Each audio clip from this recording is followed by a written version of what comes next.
The manila folder was waiting for me at exactly 9:06 a.m. crisp, corporate, positioned like a guillotine blade on the mahogany conference table. I paused in the doorway, coffee still warm in my hands, watching steam curl upward like the last breath of my career. This was supposed to be our quarterly review meeting. Same conference room where I'd presented breakthrough after breakthrough for the past 19 years. Same table where I'd sketched the first Vitalink prototype on a napkin during a late-night brainstorm session. But today, the room felt hollow. Empty chairs everywhere except for one. Victoria Pemberton sat at the head of the table like she owned it. Which, technically, she did. CEO's daughter-in-law, married 8 months, promoted 6 weeks, zero background in biomedical engineering or patent law.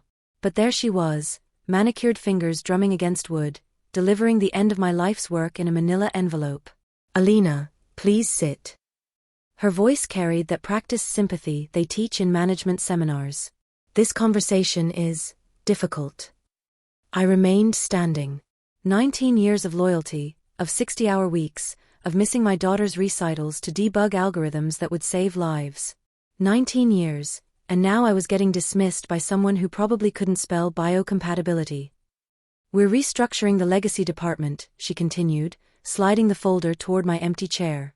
"Your position has become redundant." Legacy department. As if the groundbreaking work that built Technomed's reputation was now just outdated furniture to be discarded. But what Victoria didn't know, what none of them knew, was that the woman they were firing wasn't the same woman who held the keys to their kingdom. The signature happened in the ICU waiting room of Presbyterian Hospital, 3rd floor, cardiac wing. My father was dying 2 doors down, machines keeping his heart beating in irregular rhythms that echoed through the thin walls. It was 12 years ago, almost to the hour. I hadn't slept in 48 hours. His skin was gray, his breathing shallow. The doctors spoke in hushed tones about quality of life and making him comfortable. But when the patent attorney called about finalizing the Vitalink filing, Dad had squeezed my hand with surprising strength. "Sign it, kiddo," he'd whispered. "Sign it with the name I gave you." So I did.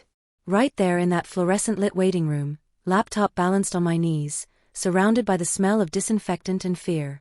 I reviewed the final patent application, a revolutionary cardiac monitoring system that could predict heart attacks days before they happened. The technology was elegant, intuitive, born from watching too many people I loved disappear without warning. The attorney's email arrived at 3:17 a.m. I typed my full legal name at the time, Alina Catherine Reyes. The name on my birth certificate. The name on my father's medical records. The name he'd chosen because it meant bright light in his grandmother's language. I clicked submit and looked up to see him watching me from his hospital bed, eyes clearer than they'd been in days. "Now it's yours, Mija," he said. "Forever yours." He passed that morning at sunrise. I was holding his hand when the monitors went flat. I didn't tell anyone at Technomed about the loss.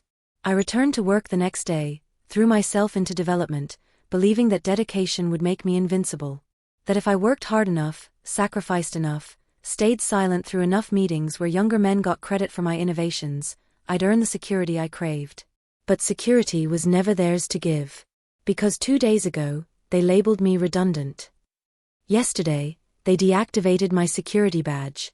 This morning, they handed me a manila folder and expected gratitude for the severance package. They don't know where Vitalink was born. They don't know what it cost me.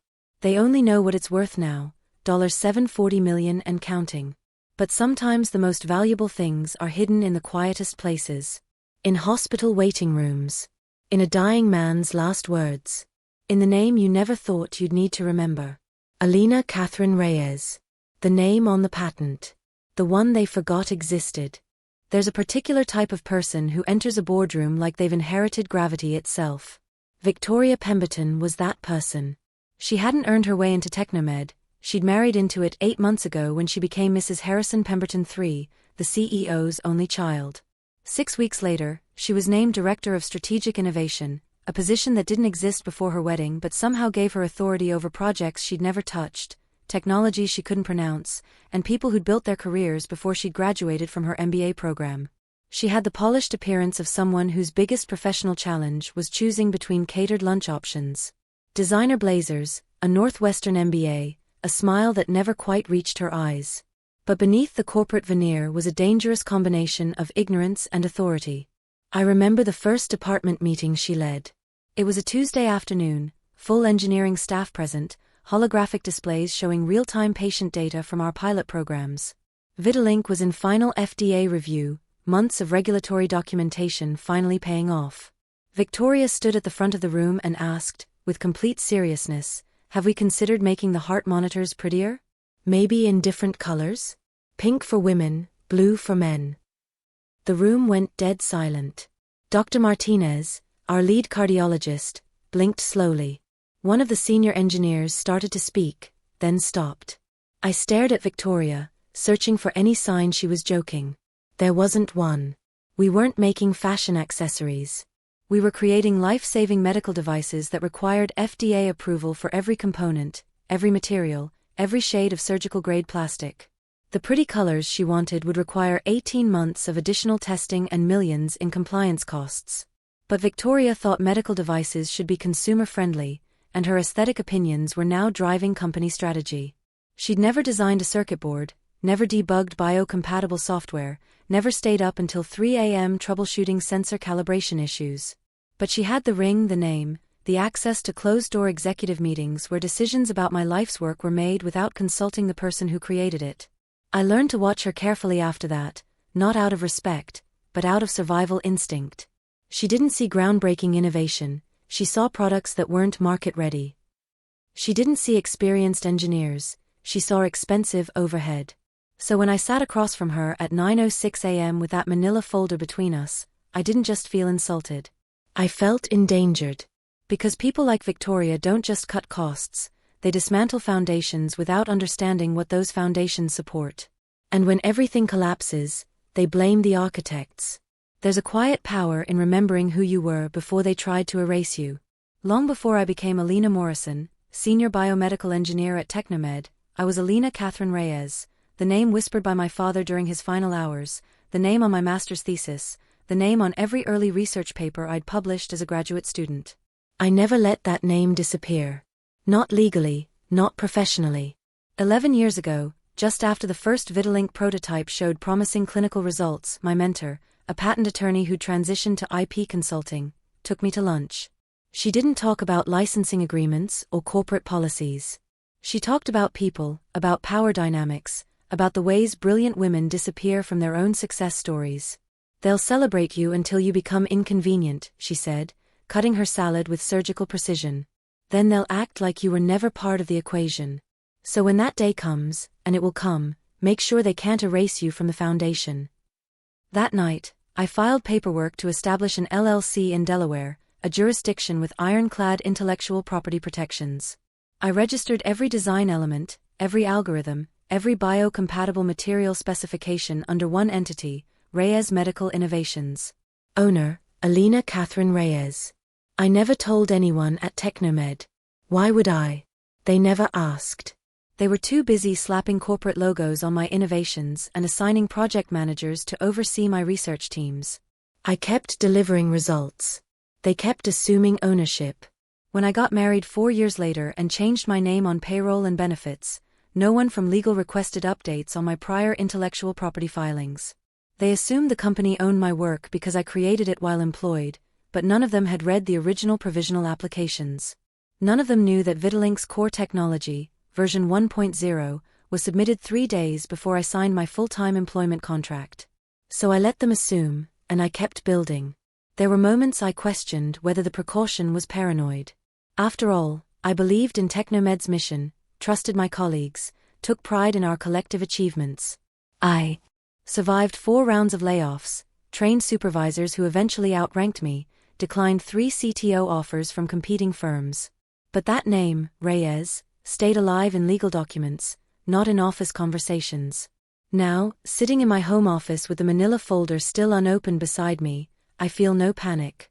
They've removed me from the system, but they never checked who owns the system's foundation.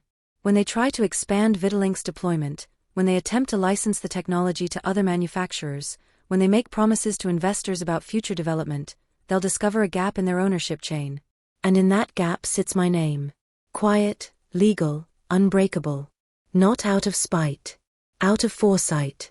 Out of control that was always mine to begin with. The email arrived on a Thursday evening while I was making dinner. Subject line: confidential discussion regarding Vidalink technology. The sender: Dr. Amelia Chun, Chief Technology Officer at Neuroflow Dynamics. I stopped stirring the pasta sauce and stared at my phone. Neuroflow was Technomed's biggest competitor, the company we'd battled for federal research grants, for top engineering talent, for market dominance in the biomedical AI space. For years, we tracked their patents, analyzed their clinical trial results, built entire strategic plans around outmaneuvering their next moves. In public, we maintained professional courtesy. In private, we studied them like opposing generals. And now they wanted to talk to me. I almost deleted the message. Then I read the preview text: "We have reason to believe you, not Technomed, hold the foundational rights to Vidalink's core algorithms." My hands started shaking. I opened the email. It was respectful, direct, astonishingly well-researched. They had traced the patent filings back to Reyes Medical Innovations. They knew about the LLC, the Delaware registration, the timing of my original submissions. They were prepared to offer an exclusive licensing agreement with full attribution, $740 million over 12 years, plus advisory positions, plus equity stakes in any derivative technologies. The final paragraph read: "If you are indeed the rightful architect of this breakthrough, we believe you should control where your legacy goes next."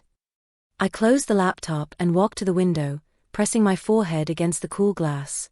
The weight of 19 years pressed down like humidity before a storm. Technomed had been my professional home. I'd spent more nights in that building than in my own bedroom.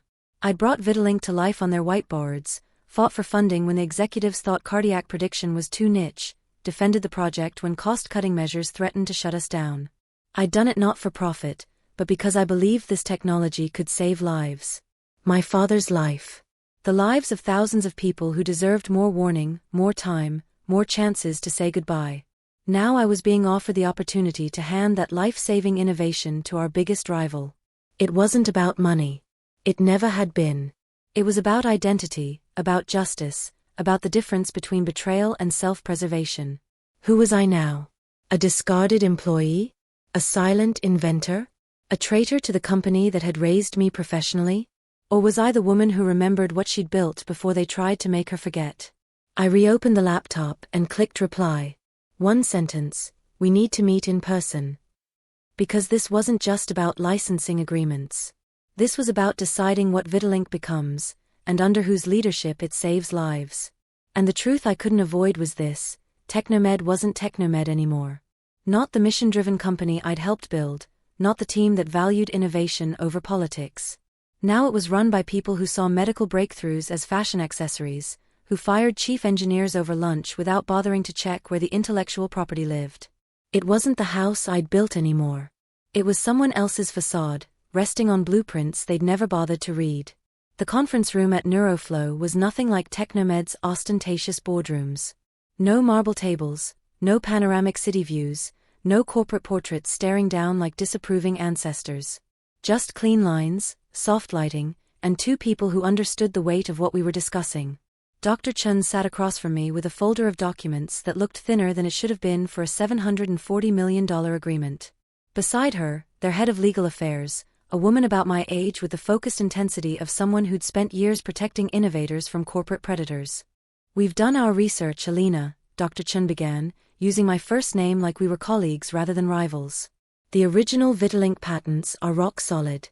Filed under Reyes Medical Innovations 3 days before your employment contract with Technomed was finalized.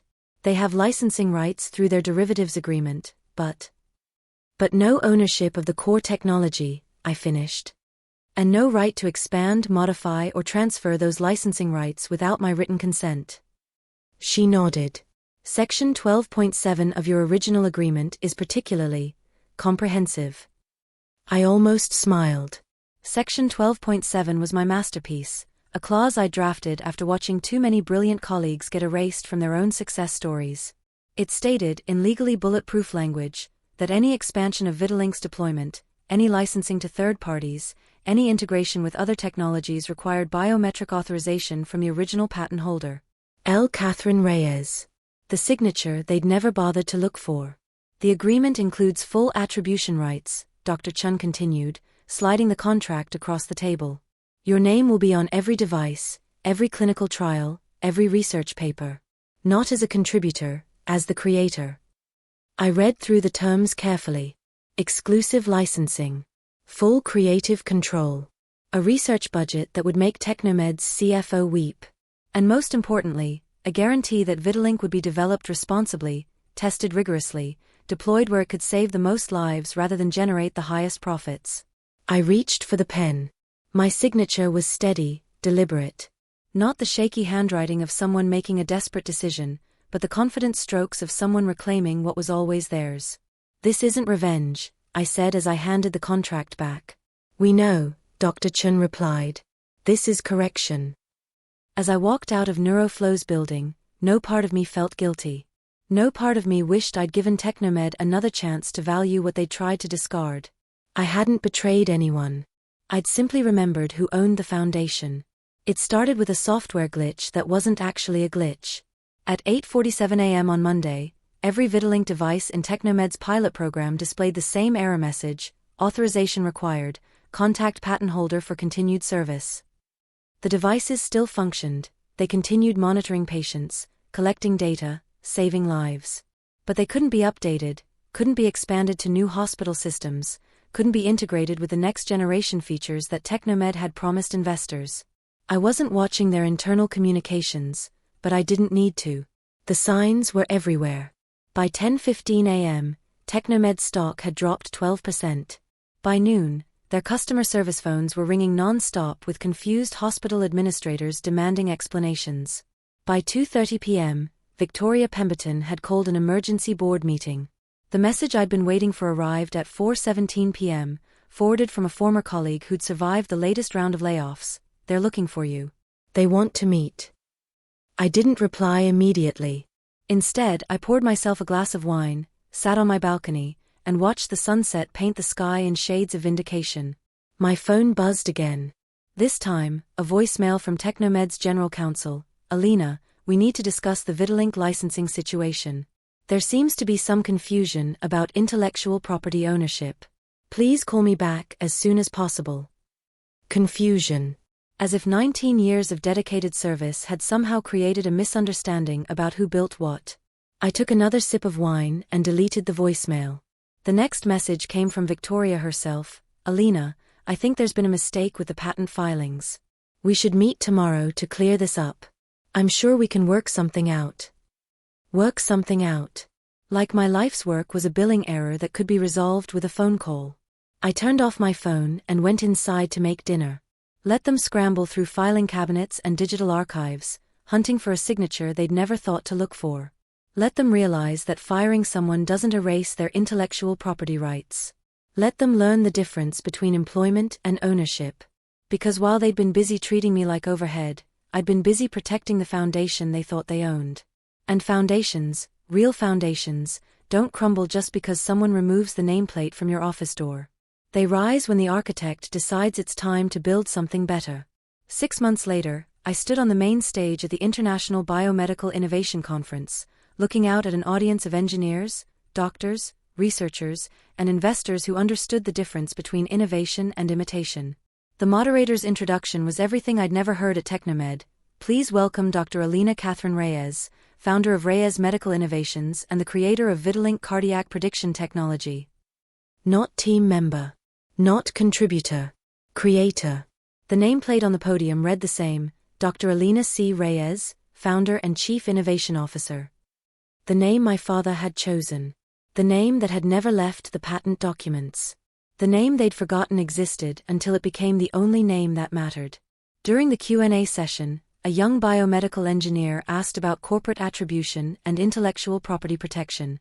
I looked directly at her, this brilliant woman who probably worked nights and weekends for people who didn't know her full name, and said, "Never forget that your signature is your power. Not your badge, not your title, not your paycheck. Your signature on the work that matters. Make sure it's your real name, and make sure they can't erase it." After the conference, she approached me with a business card and a question: would you consider mentoring women in biotech? There are so many of us who need to learn what you learned. I took her card and smiled. That's exactly what I'm planning to do next. Because the most powerful revenge isn't destroying the people who underestimated you.